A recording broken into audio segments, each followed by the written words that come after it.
High, good morning everyone.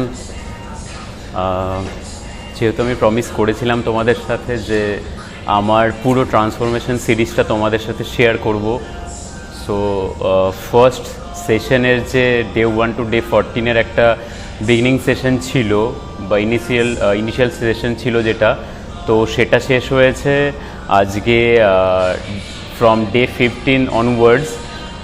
মানে session 2 যদি আমরা ধরে নিই তাহলে তার আজকে প্রথম দিন, এবং এই 14 দিনের যে ফার্স্ট ফেজটা ছিল সেটা কাটিয়ে এই দেখতে পাচ্ছ রাইট নাও এই চেহারা রয়েছে।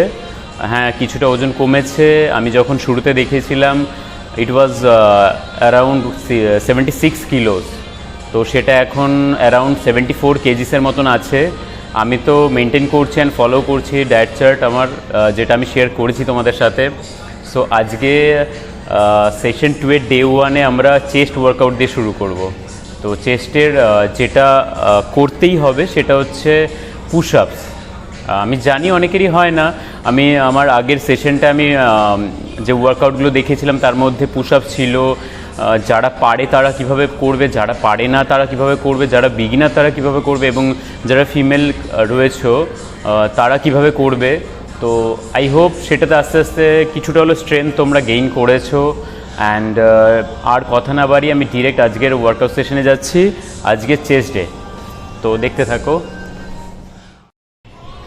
So here we go with our first exercise of chest day, push-ups, and definitely এটা হচ্ছে ওই অ্যাজ ইউজুয়াল 4টে সেট হবে, number of repetition will be 15।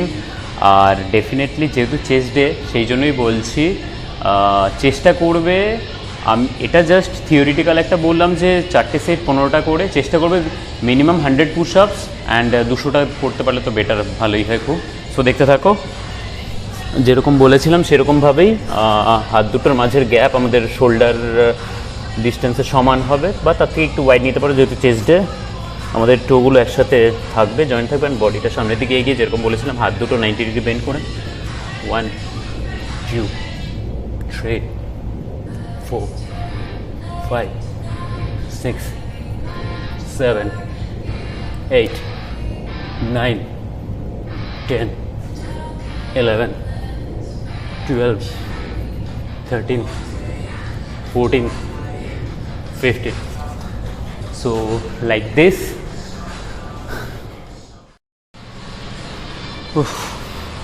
So push up শেষ করে 4টে সেট, আমি 6টা সেট করলাম।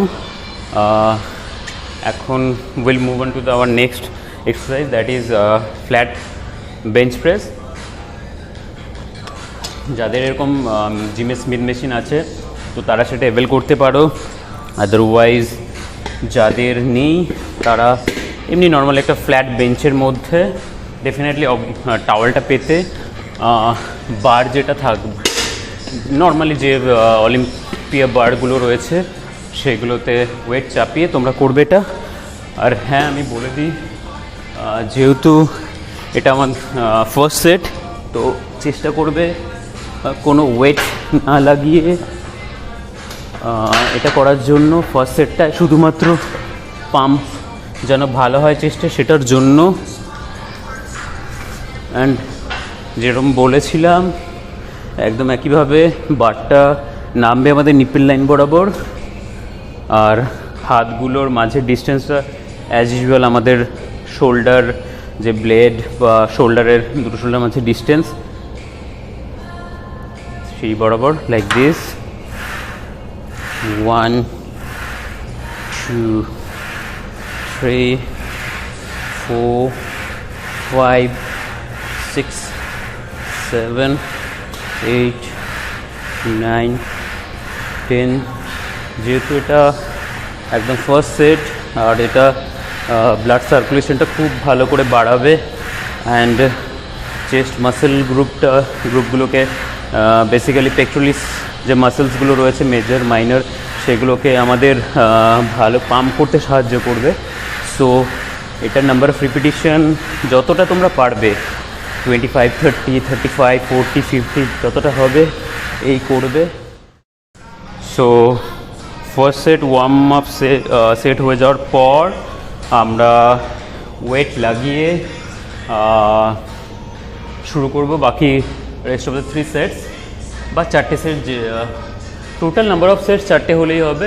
তোমাদের স্ট্রেংথ অ্যাকর্ডিংলি ওয়েট লাগিয়ে নেবে, লাগিয়ে নিয়ে একইভাবে সেই নিপল লাইন বরাবর যেন এই আমাদের বারটা নামে, অ্যান্ড ডিস্টেন্স একই হবে দুটো শোল্ডারের মাঝে ডিস্টেন্সটা।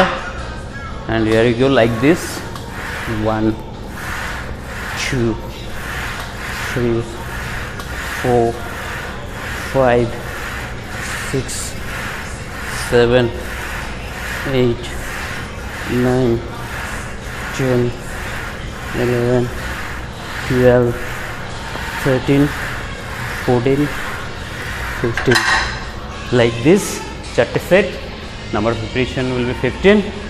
অ্যান্ড দেন আমাদের নেক্সট এক্সারসাইজ আমরা চলে যাচ্ছি। আমাদের নেক্সট এক্সারসাইজ হবে ফ্ল্যাট বেঞ্চ ডাম্বেল ফ্লাই। দুটো নিজেদের স্ট্রেংথ অ্যাকর্ডিংলি আবারও ডাম্বেল নিয়ে থাইয়ের প্রেসারে বা থাইয়ের সাপোর্টে ডাম্বেল দুটো তুলে নিয়ে লাইক দিস, শোল্ডারটা একটু নিচের দিকে আসবে আর পুরোপুরি চেস্টটা আপরাইট ভাবে পা দুটো নর্মালি রেখে দু সাইড বরাবর হাত দুটো নামবে এবং পুরোপুরি চেস্টটাকে স্কুইজ করে হাত দুটো উপরে উঠবে like this. 2 3 4 5 6 7 8 9 10 11 12 13 14 15। I think I hope তোমরা দেখতেই পেয়েছো চেস্টের আমার মুভমেন্টটা লাইক দিস। অ্যান্ড থাইয়ের সাপোর্ট নিয়ে আমরা ডাম্বেল দুটো রাখবো for the conservation of energy. এভাবে 4টে সেট হবে, প্রত্যেকটা সেটে নাম্বার অফ রিপিটিশন 15। এরপর আমরা আমাদের নেক্সট এক্সারসাইজ নিয়ে আসছি। After ending of 4 sets of flat bench dumbbell fly আমরা মুভ করব আমাদের next exercise, that is incline bench press. তোমরা দেখতেই পাচ্ছ বেঞ্চের ইনক্লিনেশনটা, এটা মোটামুটি 45 ডিগ্রির সমান ইনক্লিনেশন রয়েছে। তো আমরা শুরু করছি ইনক্লাইন বেঞ্চ প্রেস। তো এখানে যেটা করতে হবে, আগেরটায় ছিল আমাদের নিপল লাইন বরাবর বারটা যেন নামে, এটা হচ্ছে খানিকটা একটু ডিফারেন্ট। আমাদের যে কলার বোন বা ক্লেভিকলসগুলো রয়েছে সেই বরাবর এই বারের ফ্লোটা থাকবে, মুভমেন্টটা হবে। আর বারের দুটো হাতের মাঝে ডিস্টেন্স ওই আমাদের শোল্ডারের সমান ডিস্টেন্সই হবে, লাইক দিস। 1 2 3 4 5 6 7 8 9 10 11 12 13 14 15। একইভাবে আমাদের পেক্টোরালিস মাসলস গ্রুপগুলোকে পাম্প ভালো যেন হয় সেই জন্য পুরোপুরি কনসেন্ট্রেট করবে যেন আমাদের চেস্টের মাসল ইনভলভমেন্টটাই পুরোপুরি যেন থাকে। সো সেটার জন্য শোল্ডারটাকে এরকম না করে নর্মালি রাখার চেষ্টা করবে, রেখে নিয়ে পুরো প্রেশারটা আমাদের pectoralis major and pectoralis minor যে পেক মাসলসগুলো রয়েছে তাতে পুরোপুরি একটা স্কুইজিং প্রেশার দিয়ে বারটাকে আপলিফ্ট করা ওপর দিকে। সো এইভাবে 4টে সেট চলবে, number of repetition will be 15 again. এরপরের আমরা চেস্টের জন্য চলে আসবো ডিক্লাইন্ড বেঞ্চ আমরা করবো ডিক্লাইন্ড ডাম্বেল প্রেস। সো চলে আসছি, আমাদের নেক্সট এক্সারসাইজে আমাদের পরবর্তী এক্সারসাইজ ডিক্লাইন চেস্ট প্রেস। তো এটাই আমরা চেষ্টা করব একটু হেভি ওয়েট নিয়ে, যেহেতু ফ্লাই নয় প্রেস, তো একটু হেভি ওয়েট নিয়ে নিজেদের স্ট্রেংথ অ্যাকর্ডিংলি অবভিয়াসলি একদম দেখতে পাচ্ছ বেঞ্চটা পুরো ডিক্লাইন করে দিয়ে জাস্ট এভাবে শুয়ে পড়ে একইভাবে আমাদের ডাম্বেলের এন্ড পয়েন্টগুলো আমাদের নিপল লাইন বরাবর থাকবে অ্যান্ড স্কুইচ করতে করতে ডাম্বেলগুলো উপরে উঠবে লাইক দিস ওয়ান। এই ক্ষেত্রে তোমরা ডাম্বেলের যে অ্যালাইনমেন্টটা রয়েছে একটু জাস্ট একটু বাকি নিতে পারো, বাকি নিলে পরে চেস্টের মধ্যে স্কুইজিং প্রেশারটা খুব ভালো ফিল হয়। 1 2 3 4 5 6 7 8 9 10 11 12 13 14 15 লাইক দিস। এইভাবে সেম 4টে সেট, নাম্বার অফ রিপিটিশন 15। এরপরে আমরা আমাদের নেক্সট এক্সারসাইজে চলে যাচ্ছি। So our next and last exercise for the chest, it will be cable crossover.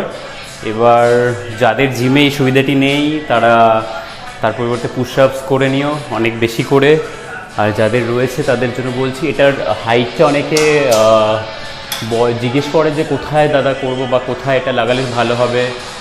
So এটার হাইটটা আমাদের ফোরহেডের বা নোজ যে লেন্থ রয়েছে নাক বরাবর এটা থাকবে, মানে যেখান থেকে তুমি পুলির ওয়েটটা পুল করছো সেখান থেকে একইভাবে লাইক দিস।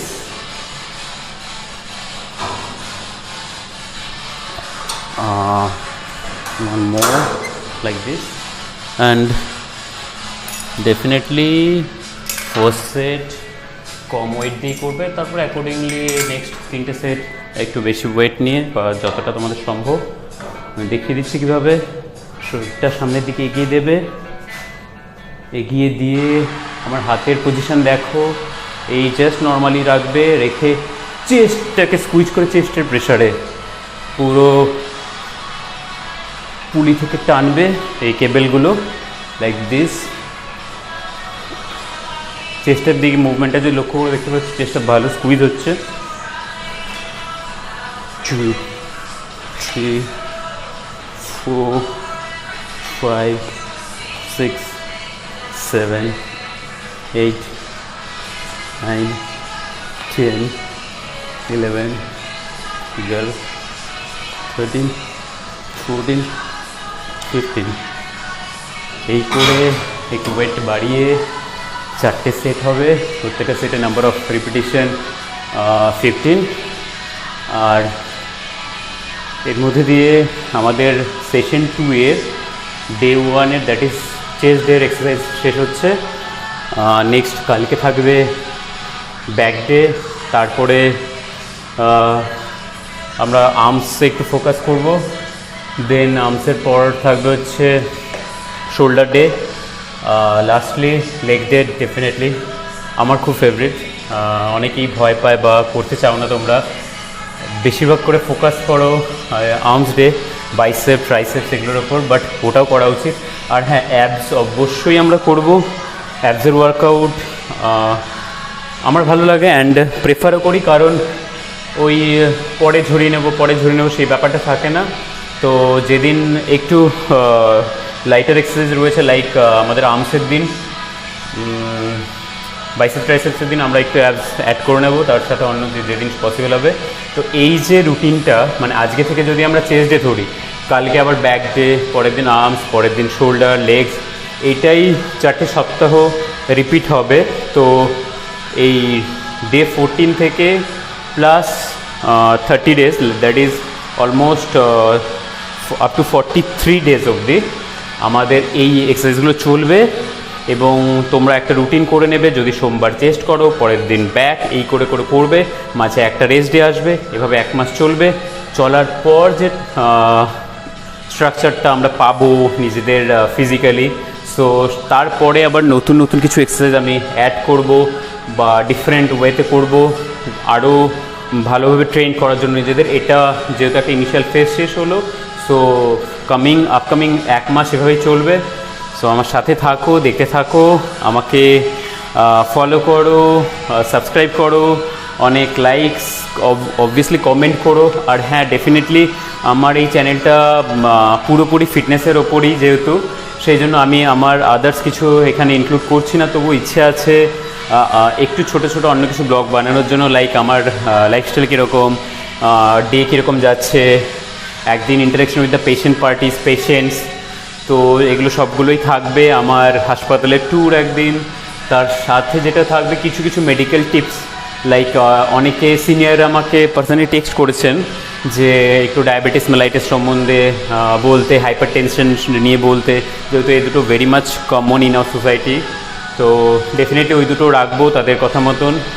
আর হ্যাঁ, অনেকে বলেছো দাদা বা ফ্রেন্ড যে এই ডায়েট প্ল্যানটা যেটা আমি দিয়েছি সেটা মিডল ক্লাস একজনের জন্য পসিবল কিনা। ডেফিনেটলি পসিবল, কারণ আমরা আদার্স যে পরিমাণ এখানে সেখানে এটা ওটা খরচ করি, তো সেখান থেকে আই থিঙ্ক এটা অনেকটাই কম খরচে হয়ে যাবে।